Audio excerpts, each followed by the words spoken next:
Olá, meus irmãos, hoje dia 5 de junho, estamos aí na 7ª semana do tempo pascal e com a graça de Deus estou aqui para fazer a partilha da palavra. Sejam todos bem-vindos ao canal Vida em Cristo. Colocamos nosso coração na presença do Senhor e com confiança já pedimos que a Santíssima Trindade, Pai, Filho e Espírito Santo já vai nos abençoando. A liturgia hoje traz para nós, no capítulo 17 de São João, do versículo 20 ao 26. Hoje a gente termina aquela oração de Jesus que ele fez pelos seus apóstolos. Depois daquela longa conversa com os discípulos lá na Santa Ceia, então agora Jesus ele reza pela igreja e por todos os seus apóstolos. E aí ele termina. Esse encontro ali com os discípulos na Santa Ceia, Jesus reza pela igreja e reza por nós também. Aqui, vale a gente dizer que Jesus reza, então, pelos nossos pastores. Essa palavra é muito importante de Jesus. Não te rogo por eles, mas também por aqueles que vão crer em mim. Pela sua palavra, aqueles que vão crer em mim, pela sua palavra. Nós todos estamos envolvidos aí, todos nós. Todos que crê em Jesus, todos que cremos na oração de Jesus. É uma oração infalível, porque é uma oração feita pelo próprio Filho de Deus, ao Pai. Então, é um pedido que se cumpre, é uma oração eficaz por toda a igreja, que Cristo quer que vive na paz. Ele diz, mas também por aqueles que vai crer, que todos sejam um como tu, Pai, está em mim e eu em ti, para que eles sejam um como eu e tu, Pai, é um. E o mundo crê que tu me enviaste. Aqui há duas coisas muito importantes. A unidade que Cristo quer na igreja. É um espelho de reflexo na unidade que existe na Santíssima Trindade. O Pai que está no Filho e o Filho que está no Pai e o Espírito Santo. Está a unidade feita pelo amor que Cristo quer que haja na igreja, para que o mundo creia que tu me enviaste. Essa é a condição muito importante que Jesus quer para que não haja divisão no mundo. Essa unidade, ela é baseada em quê? Ela é baseada que o Papa São João Paulo II, ele escreveu numa encíclica muito importante sobre o ecumenismo, que é chamado Ut Unus Sit, quer dizer em latim, quer dizer todos sejam um. O que faz nós todos sermos um? Veja que a igreja, ela é una. Ela é única. Isso está no credo. Por isso que o dogma de fé, creio na igreja una, santa, católica, apostólica. A igreja una quer dizer, ela é unida. Não tem duas igrejas, só existe uma igreja que Cristo fundou, sobre Pedro. Ele diz, edificarei a minha igreja.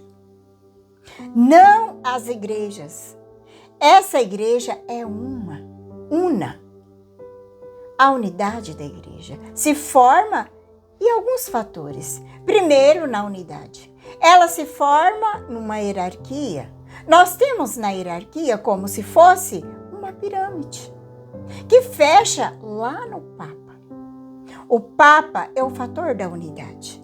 Ele é a pedra angular que segura a unidade. O Papa que não deixa que haver as cisões, as separações. Por isso que a igreja tem 2000 anos. É uma igreja católica só.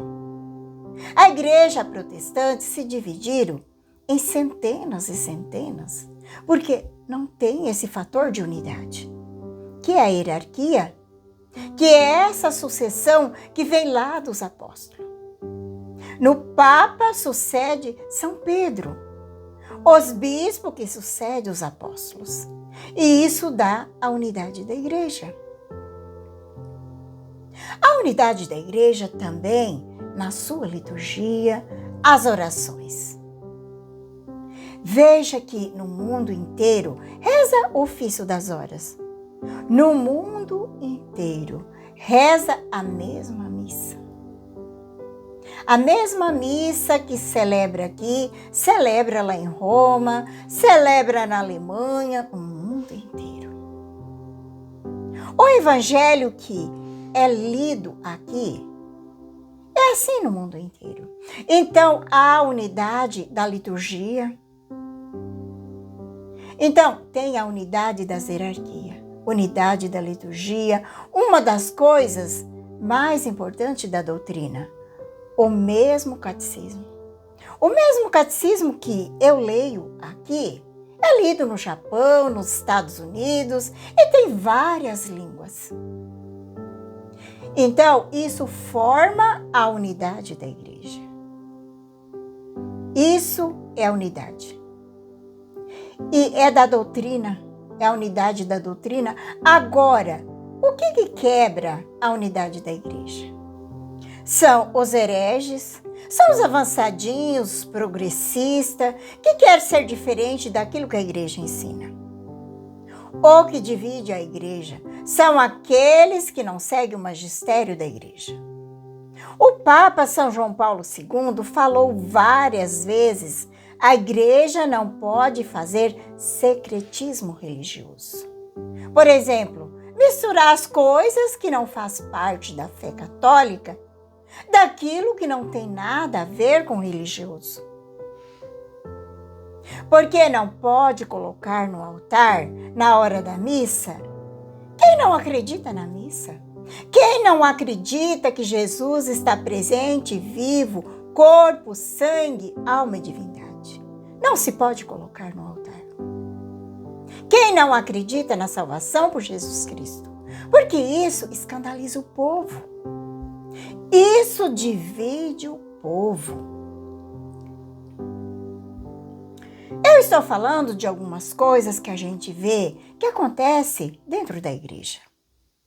Que está aí rolando na internet, que eu não quero mencionar aqui fatos que acontecem. Mas são coisas que acontecem que é um verdadeiro secretismo religioso. Infelizmente, isso acontece dentro da nossa igreja. Porque a unidade na igreja, ela tem que ser feita na verdade. Nas encíclicas que São João Paulo escreveu sobre a unidade, diz assim: não pode haver unidade fora da verdade. Quer dizer, não se trata de abrir mão de nenhum das 12 verdades que está no dogma do credo. Não se trata disso. Não se trata de abrir mão de nada disso, porque a verdade fora da unidade, ela não é autêntica. Porque a unidade não é arianismo. O que é arianismo? É você fazer unidade a qualquer custo.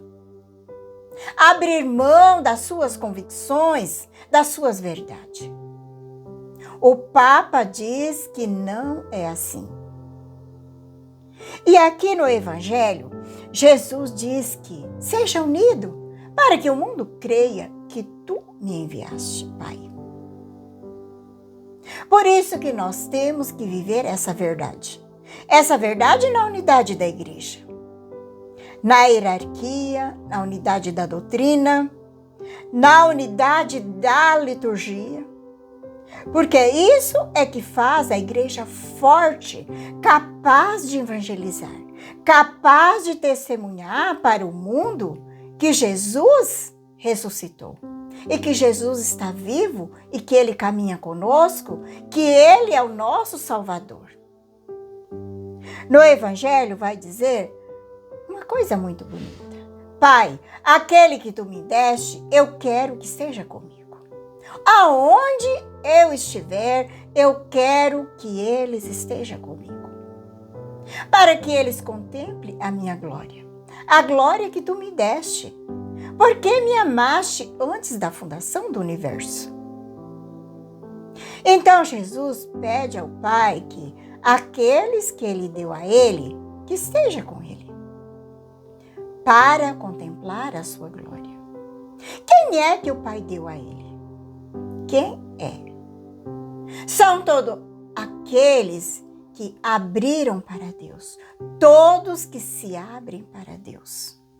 Porque Deus, ele dá graça para todos, Mas muitos não cooperam com essa graça. Mas aquele que coopera com a graça são aqueles do qual Deus deu a Jesus. E são esses que Jesus quer que esteja com ele na eternidade, para contemplar a sua glória. Aquela glória que ele recebeu do Pai antes da criação do universo. Ou seja, a glória eterna. Bem no finalzinho desse evangelho, Jesus vai dizer: eu fiz conhecer o teu nome. É de fato que Jesus falou muito do Pai. Jesus falou muito do Pai. Nós ouvimos muito nesse evangelho de São João. Jesus falou do Pai para os apóstolos, ensinou o Pai Nosso. E Jesus disse: eu tornarei conhecido ainda mais pela ação do Espírito Santo. E nós que clamamos: Abá, Pai, para que o amor que tu me amaste esteja neles. Porque o mesmo amor que Deus tem por Jesus é o mesmo amor que ele tem por cada um de nós. Olha que isso é maravilhoso. O mesmo amor que Deus tem por Jesus é o que ele tem por cada um de nós. Pedimos ao Senhor que esse amor esteja também no nosso coração.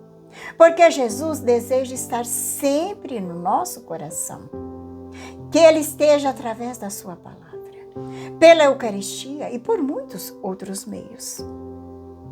Te convido a pegar a palavra. O Evangelho está em São João 17, de 20 a 26. Rezemos pedindo que o Espírito Santo venha nos iluminando. Vem, Espírito Santo, iluminar meu coração para que eu possa ver as coisas que são de Deus. Vem, Espírito Santo, sobre a minha mente, para que eu possa compreender e entender aquilo que é de Deus. Vem, Espírito Santo, sobre a minha alma. Santifica tudo que eu penso, falo e faça. Que tudo seja para a glória de Deus. Amém. Vamos então para o Santo Evangelho. Naquele tempo, Jesus ergueu os olhos ao céu e rezou, dizendo: Pai Santo, eu não te rogo somente por eles, mas também por aqueles que vão crer em mim pela sua palavra, para que todos sejam um, como tu, Pai, está em mim e eu em ti, para que eles esteja em nós, a fim de que o mundo creia que tu me enviaste. Eu dei-lhe a glória que tu me deste, para que ele seja um, como nós somos um. Eu neles e tu em mim, para que assim ele chegue à unidade perfeita e o mundo reconheça que tu me enviaste e os amaste, como amaste a mim. Pai, aqueles que me deste, quero que esteja comigo, aonde eu estiver, para que eles contemplem a minha glória, a glória que tu me deste, porque me amaste antes da fundação do universo. Pai justo, o mundo não te conheceu, mas eu te conheci. Esses também te conheceram, que tu me enviaste. E eu lhe fiz conhecer o teu nome, tornei conhecido ainda mais, para que o amor com que amaste esteja neles e eu mesmo esteja neles. Palavra da salvação, glória a vós, Senhor. Agradeço pela sua companhia, um grande abraço a todos, um abençoado dia. Que a paz de Jesus e o amor de Maria esteja no teu coração e que Deus Todo-Poderoso nos abençoe, Em nome do Pai, do Filho e do Espírito Santo. Amém.